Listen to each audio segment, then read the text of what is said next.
আপনারা যদি আমাকে সুযোগ দেন তাহলে বাংলাদেশের অসহায় মানুষের পক্ষে পার্লামেন্টে ভূমিকা রাখবো। জাতীয় বিপ্লব ও সংহতি দিবসের 50 বছর পূর্তি উপলক্ষে বাঁশখালী উপজেলা বিএনপি ও অঙ্গ সহযোগী সংগঠনের উদ্যোগে 22 নভেম্বর রোজ শনিবার বাঁশখালী জল্লি পাইলট উচ্চ বিদ্যালয় মাঠে বিশাল জনসভা অনুষ্ঠিত হয়েছে।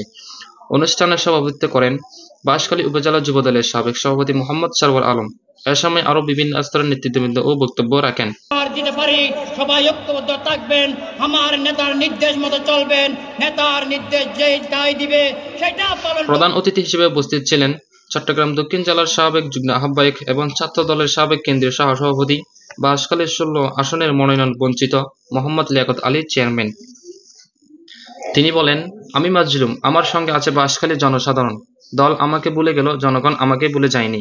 আমাকে কঠিন সিদ্ধান্ত নিতে বাধ্য করিবেন না। তিনি বলেন, আমি সাধারণ কৃষকের সন্তান। 40 বছরের ত্যাগের মূল্য মানুষ আজ ভালোবাসা দিয়ে দিয়েছে। আল্লাহর ওয়াস্তে আমার দল নেবে না যেই সিদ্ধান্ত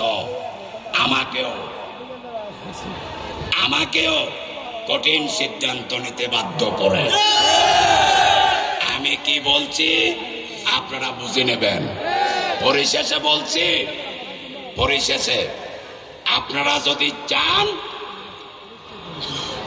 আমি কি করব আপনারা বলে দেন। আমি কি করতে পারি? নির্বাচন করব। হাত তুলে দেখান মা বোনেরা, নির্বাচন করব ইনশাআল্লাহ। খুরশেদ বিন কাসেম, বাঁশখালী টেলিভিশন।